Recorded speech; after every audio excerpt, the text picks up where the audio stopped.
Doctor different kind of patients की एक patient होता है जो हार्ट फेलियर मतलब हार्ट की पंपिंग कमज़ोर हो जाए। हमारे बहुत पुराने पेशेंट हैं जिनको हमने AICD लगाई थी 2014 में। 2 में हुई थी बाईपास सर्जरी आपकी? 4 में। तो करीब करीब 22 साल हो चुके हैं, सॉरी 20 साल हो गए बाईपास सर्जरी के। And we are very happy. जब हमने 1 साल पहले इनकी एंजियोग्राफी की थी तो उनके तीन ग्राफ्ट में से 3 ग्राफ्ट अच्छे काम कर रहे हैं। 20 ईयर्स पोस्ट बाईपास स्टेंट की ज़रूरत नहीं पड़ी। नॉर्मली 10 साल लाइफ होती है बाईपास सर्जरी की, इनमें 20 साल के बाद भी वी आर हैविंग। हार्ट की जब पंपिंग कमज़ोर हो जाती है उसको हार्ट फेलियर कहते हैं। हार्ट फेलियर 2 तरह के होते हैं, एक होता है प्रिजर्व्ड इजेक्शन फ्रैक्शन, एक होता है रिड्यूस इजेक्शन फ्रैक्शन। ये रिड्यूस इजेक्शन फ्रैक्शन वाले हैं जो कि नॉर्मली होते हैं, ज़्यादातर रिड्यूस इजेक्शन फ्रैक्शन वाले होते हैं। इनका इजेक्शन फ्रैक्शन 25% है। 25% मतलब ये है कि हार्ट का जो कॉन्ट्रैक्ट करता है वो नॉर्मली 60% होता है ऑफ द कार्डियक आउटपुट, ये 25% कर रहा है। Normally these patients are very sick but fortunately this patient is having class 2 symptom, यानी कि चलने में सांस फूलती है लेकिन बैठे बैठे नहीं फूलती, लेकिन दवाइयाँ काफ़ी ज़्यादा खा रहे हैं इनका हमने। लेकिन ऐसे केसेस में कई बार सडन कार्डियक अरेस्ट होता है। 35% इजेक्शन फ्रैक्शन से कम में the patient have a sudden cardiac arrest and this patient can die. इसके लिए हमने एक मशीन लगाई थी, उसको AICD कहते हैं। सिस्टम पुरानी वाली मशीन दिखाओ जरा, जो आज निकाली अभी दैट डिवाइस, हाँ वो रखी है। तो ये डिवाइस हमने आज इनको हमने लगाई थी 2014 में। This is from the company and this is having 2 holes. और इसमें हमने 2014 में जो लगाया था, सारे शॉर्ट दिखाने अभी 2014 में लगाई थी। अब इसके 10 साल हो गए हैं, तो एंड ऑफ लाइफ मतलब हम लोग इसकी बैटरी चेक करते हैं कि अगर इसको शॉक देने की ज़रूरत पड़ेगी, if the patient requires shock then will this shock or not. So we found that 90% depletion of the battery, and therefore this was time to change this battery with the new one. The wires inside the 2 lead, which is one the RV lead and RA lead, जो 2 तार हैं वो उसको वहीं रखेंगे। This was the plan. At that time he did not have left bundle branch block and therefore we had not done a 3rd lead.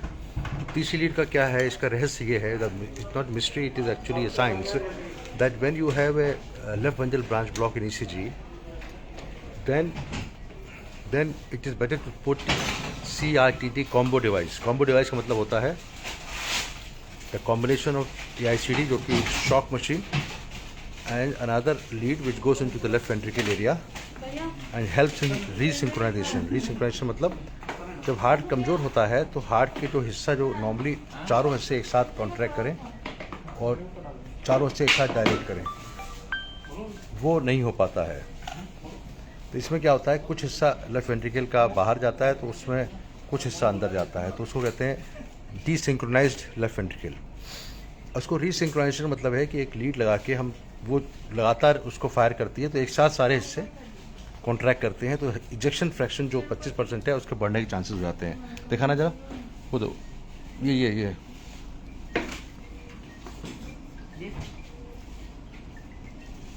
हमने इनकी corner, इसमें ये टेक्निकली थोड़ा चैलेंजिंग होता है और हमने इनका ये देखिए राइट एट्रियल लीड है, left right atrial appendages lead है और ये राइट वेंट्रिकल लीड है जो कि शॉक वाली लीड है जो शॉक देती है। इनको बाई चांस शॉक देने की ज़रूरत पड़ी है, पेशेंट्स को कई बार शॉक लगे हैं और हमने इनको, हाँ तो ये हमने आज अभी ये तो फाइनल शॉट है लेकिन हम पहले के शॉट दिखाते हैं। ये देखिए हमने जब शुरू किया तो हमने एक एंजियोग्राफी शॉट लिया, कॉर्नरी साइनस के थ्रू जाते हैं तो हमने टेक्निकल पार्ट है कॉर्नरी साइनस देखा। ये पुराना वाला मशीन लगी हुई है और ये 2 तार लगे हुए हैं जो AICD के पोर्शन है, dual chamber AICD। And we found that ये लेफ्ट मेन कॉर्नरी आर्टरी है, पोस्ट बाईपास है तो सब बंद है, तो ये कॉर्नरी साइनस है। तो we had seen the coronary sinus जो काला काला दिख रहा है, इसको हमने व्यू से we wanted to delineate where we have to go with the 3rd lead. तो उसके बाद हमने we have removed that previous device and we are now having a temporary pacemaker lead लगाया था because for the safety of the patient। और हमने अब ये वायर जा रहा है, this wire is going into the coronary sinus with the help of a multi-purpose sheath। एक multi-purpose sheath के साथ ये sheath है जो coronary sinus में है। इसी में हमको इसकी जो branches होती हैं, one of the branch which is most lateral branch, we will put the 3rd lead for pacing। Constant pacing चलती है। Now we are taking the shot this is the shot which we are taking of the coronary sinus with the help of sheath. इस sheath से हम ये देख रहे हैं shot to find out which vein will put the lead. ये हमने we have done these are different various steps to find out the proper place of the lead, कि कहाँ पे हम लीड लगाएंगे, कौन सी वेन में. Actually we put in the coronary sinus vein. We are going to the subclavian vein and then going in to the right atrium, and right atrium से बाद हम कॉर्नरी साइनस में जाते हैं. We go in to the coronary sinus and from coronary sinus we will find one of the lateral vein will put the lead. So this is technically challenging procedure as such. So we take various views to find out the lead. This is actually thermo guide wire inside, and this is another guide wire. We finally decided to put the lead here, and the vein will be this. So now we have put a guide wire inside, and guide wire के बाद हमने इसमें करा, और इसमें हमने we have then finally put the with the help of a catheter, जो हमारा कैथेटर होता है. This is the lead. Actually this is the lead which we have put, and ये लीड लगाने के बाद हमने सही पोजीशन लगा के we have pulled out the wire. We pulled out the wire and then we pulled out the sheath, and then this is the final shot. And if you see this is the final shot. और ये हमने check किया that there is nothing except this is the additional lead which we have put. This is the additional lead we have put today.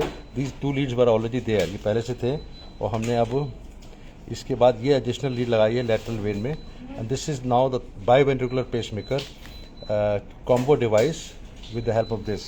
So finally I want to conclude the patients of heart failure who have got a left ventricle branch block, they are benefited with the help of another lead which is left ventricular lead. जब 2014 में इनके लगाया था, 2014 he did not have left ventral branch block. Over the period of years he has developed left ventral branch block.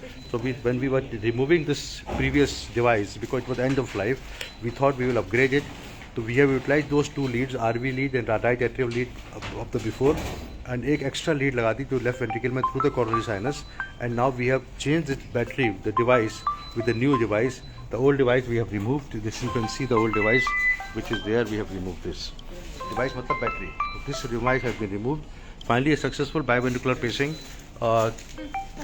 three chamber device, CRTT, cardiac resynchronization treatment with defibrillator combo, AICD plus resynchronization has been done, and we hope कि इनका ejection fraction जो कि 25% है बढ़ना चाहिए, but this is only time will tell. Nothing can be sure about this. We can only presume that it will happen. If it happens it's good for the patient, because otherwise the last treatment modality is heart transplant, but he is doing well with the medical treatment, so he will not require that. And so इनको patient is listening to my this educative